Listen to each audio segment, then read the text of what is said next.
Si tu veux apprendre ta religion correctement, viens me rejoindre sur ma plateforme en ligne Islami. Croyances, langue arabe, jurisprudence, tajwid, tafsir, sciences du hadith, comportement et exhortation. Tout cela dans une seule et même formation. Tu pourras apprendre les bases de ta religion avec des vidéos simples et détaillées. Pour plus de détails, clique sur le lien dans la description. Bonne vidéo. Assalamu alaikum wa rahmatullahi wa barakatuh. Dans cette nouvelle vidéo, nous allons définir ensemble le mot prêt, al-qard.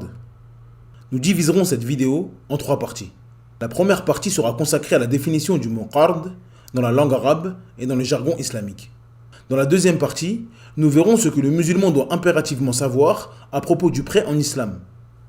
Nous verrons entre autres l'immense mérite de prêter de l'argent à son frère, mais également l'immense danger de demander de l'argent à autrui, ou encore ce qui permet de ne pas tomber dans l'usure lorsqu'on contracte un prêt. Dans la troisième et dernière partie, nous verrons comment effectuer un prêt en islam. Nous voyons malheureusement que dans la communauté, beaucoup de conflits sont dus à l'argent et aux emprunts. Beaucoup de frères, de collègues ou même des amis d'enfance ont cessé de s'adresser la parole à cause d'un emprunt qui a été mal effectué ou une dette qui n'a pas été remboursée. Nous verrons donc, Inch'Allah, 4 points à mettre en pratique lorsque nous contractons un prêt. Ces 4 injonctions de la part d'Allah Azza wa Jal permettront, Inch'Allah, de régler beaucoup de problèmes et de conflits liés aux emprunts et aux dettes dans la communauté. Sans perdre plus de temps, on passe à l'explication.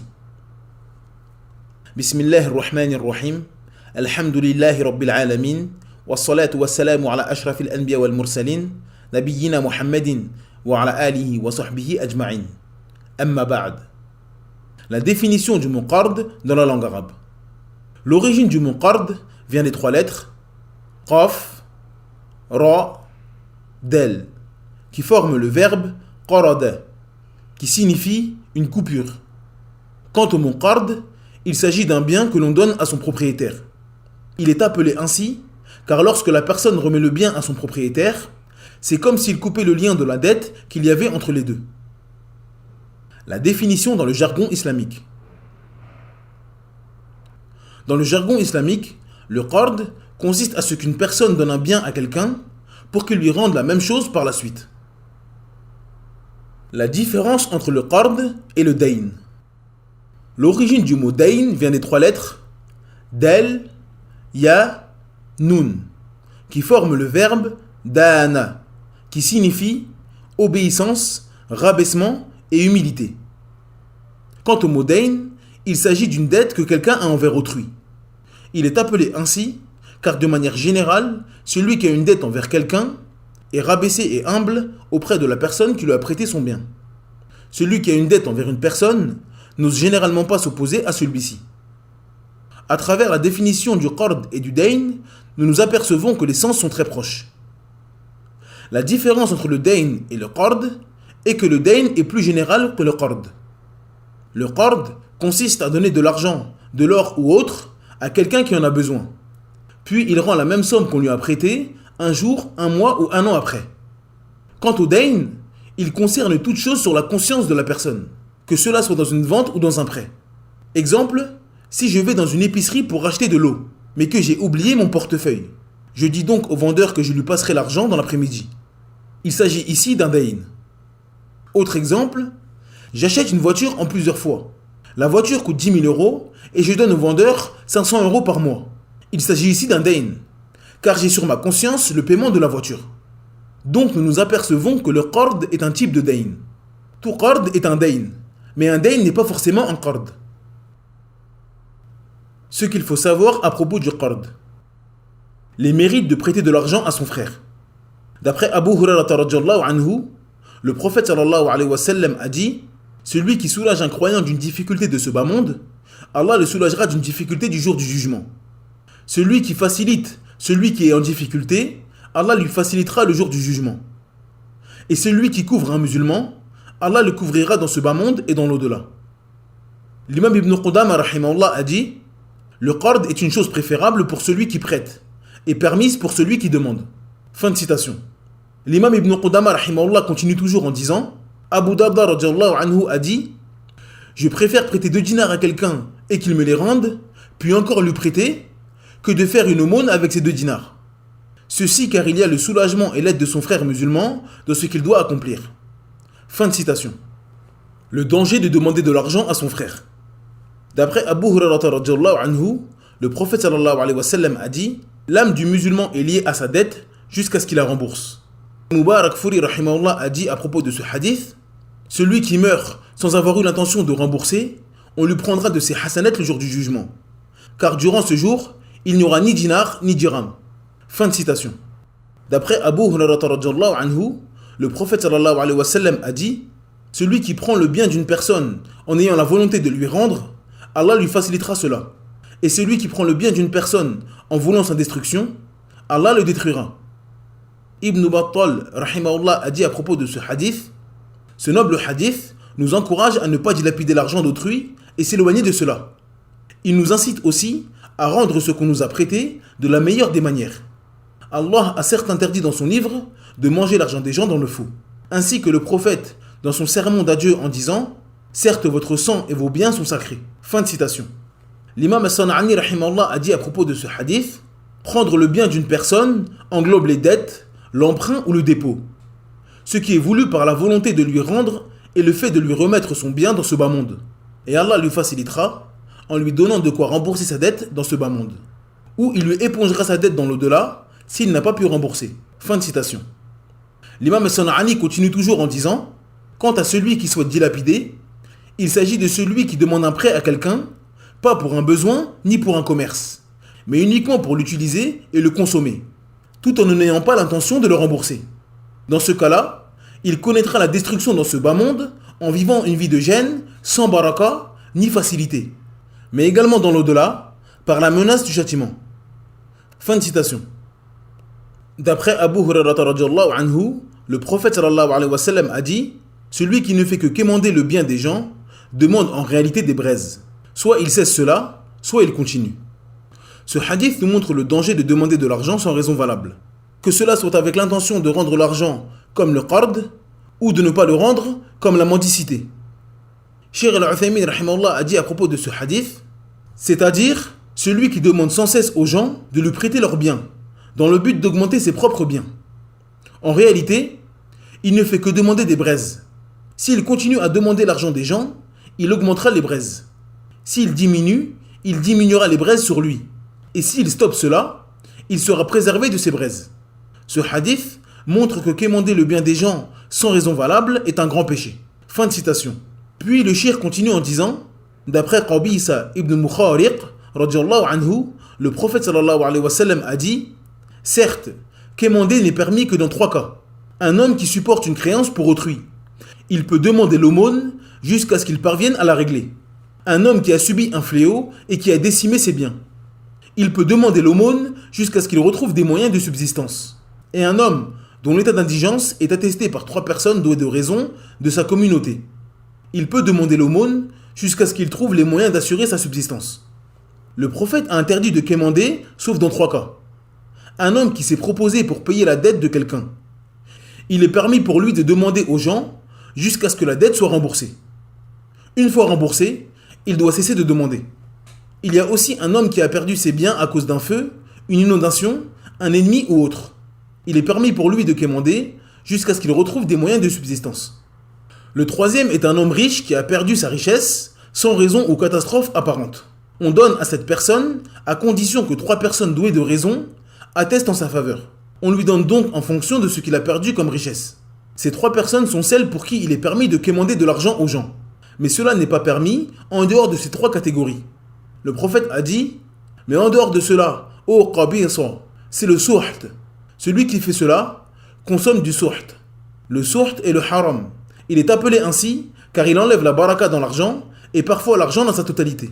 Ces biens ne connaîtront que méfaits et ruines. Fin de citation. L'interdiction de refuser le remboursement. D'après Abu Hurairah radhiyallahu anhu, le prophète sallallahu alayhi wa sallam a dit: l'homme riche qui retarde le paiement d'une dette commet une injustice. Ce qui est voulu par homme riche dans ce hadith est la personne qui a les moyens financiers pour rembourser sa dette. De plus, l'apparent du hadith montre que l'obligation de rendre ce qu'on nous a prêté est présente même si le propriétaire ne réclame pas son argent. Donc, la parole de ceux qui rendent en retard ce qu'on leur a prêté en disant: mais il ne m'a pas réclamé son argent, n'est pas valable et cela n'est pas une excuse pour avoir du retard. L'imam al-Nawawi rahimahullah dit à propos de ce hadith, celui qui ne rembourse pas la personne qui lui a fait un prêt alors qu'il en a la capacité, a commis une injustice et un interdit. Quant à celui qui ne rembourse pas, car il n'en a pas la capacité, n'a pas commis d'injustice et d'interdit. C'est ce qu'on comprend du hadith et il est excusé pour cela. Il en est de même pour celui qui a les moyens de rembourser, mais il ne peut pas le faire car il n'a pas son argent avec lui ou autre. Il est permis pour lui de repousser le remboursement lorsqu'il sera en mesure de rembourser. Fin de citation. D'après Ash-Sharid ibn Suwayd radhiyallahu anhu, le prophète sallallahu alayhi wa sallam a dit « L'homme riche qui retarde le paiement a rendu licite son honneur et la punition sur lui. » Ce hadith montre que celui qui a les moyens de rembourser sa dette et ne le fait pas, a commis une injustice et a rendu son honneur licite. C'est-à-dire qu'il est permis aux gens de qualifier cette personne d'injuste et comme étant une personne qui ne rembourse pas ses dettes. Il est également permis au chef musulman ou celui qui détient l'ordre de punir cette personne avec une punition économique ou physique. L'imam Ibn al-Qayyim rahimahullah a dit « Quant à la punition de celui qui a reconnu qu'il avait la possibilité de rembourser et qui a refusé de le faire, il doit être châtié et puni jusqu'à ce qu'il rembourse ce qu'il doit. Et ceci est un consensus entre les savants. Certains savants parmi les 4 écoles juridiques ont dit qu'il devait être frappé. » Fin de citation. Tous ces textes et ces paroles de savants nous montrent la gravité d'avoir la capacité de rembourser un emprunt et de ne pas le faire. Cet acte-là rend licite l'honneur du croyant, qui est une des choses les plus importantes pour lui. Il est même permis pour le chef musulman de l'emprisonner, lui mettre une amende ou même ordonner qu'on le frappe jusqu'à ce qu'il rende les biens à son propriétaire. Tout cela montre qu'il ne s'agit pas d'une chose que l'on doit prendre à la légère. L'usure dans le prêt. Comme nous l'avons dit précédemment, le prêt consiste à soulager son frère d'une difficulté. Celui qui voit son frère dans une difficulté financière doit lui proposer son aide avant même qu'il la demande. Allah Azza wa Jalla a donc légiféré le prêt pour les musulmans, pour l'entraide et l'amour entre les gens. Et surtout pas pour s'enrichir ou mettre dans la difficulté son frère alors qu'il est déjà en mauvaise position. Il y a donc des points très importants qu'il faut respecter pour ne pas tomber dans l'interdit et passer d'une immense adoration louable à un immense péché blâmable. Pour bien maîtriser l'usure dans les prêts, il y a une règle utilisée par tous les savants. Kullu qardin sharata fihi an yazidahu fahuwa riba. Tout prêt conditionné par un bénéfice est de l'usure. Exemple, un homme vient voir son voisin et lui dit « Je suis dans le besoin, peux-tu me prêter 100 €? Il lui répond « Je te prête 100 € à condition que tu me rembourses 150 €. Deuxième exemple, un homme demande un prêt à son ami. Son ami lui répond « Je te prête cet argent à condition que je puisse utiliser ta voiture pendant 1 mois. » Autre exemple, un homme demande un prêt de 100 € à son collègue. Il accepte à condition qu'il le rembourse dans 1 mois. 1 mois après, l'homme vient et lui dit qu'il n'a pas d'argent pour rembourser. Son collègue lui dit « Je te donne 1 mois de plus, mais tu devras me rendre 150 €. Tous les exemples que nous venons de citer font partie de l'usure, riba. Ceci est donc interdit et un grave péché en islam. Ce type d'usure concerne tous les biens par consensus des savants, et pas uniquement l'argent, l'or ou les billets. Exemple, un homme demande à un autre « Prête-moi ton mouton pendant 1 mois. » L'homme lui répond « Je te prête mon mouton à condition que tu me rendes 2 moutons dans 1 mois. » Et ceci fonctionne donc avec toutes sortes de biens. À noter qu'il est permis pour une personne de vendre un mouton de bonne qualité contre 2 moutons de moins bonne qualité, car ceci concerne la vente. Mais nous sommes ici en train de parler du prêt. Il ne faut donc pas confondre entre les deux.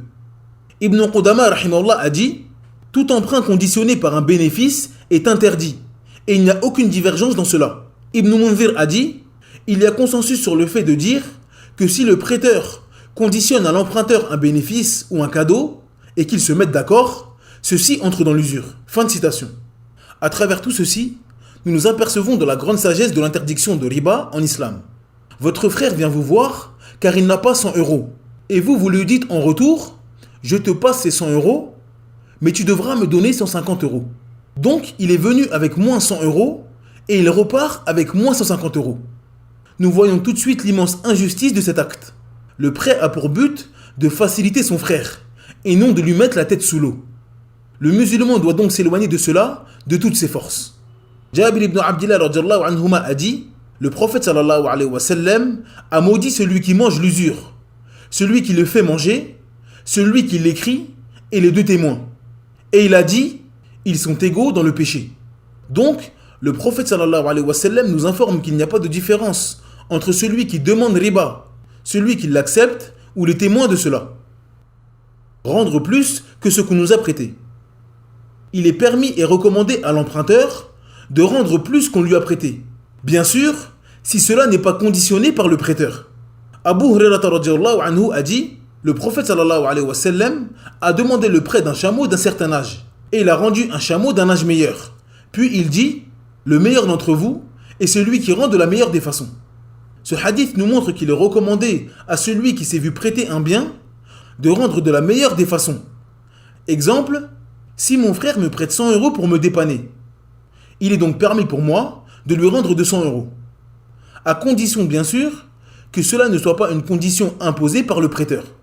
Dans ce cas-là, ceci est interdit et fait partie de l'usure. Comme nous l'avons dit précédemment, le prêt est une bienfaisance de la part de celui qui prête ses biens.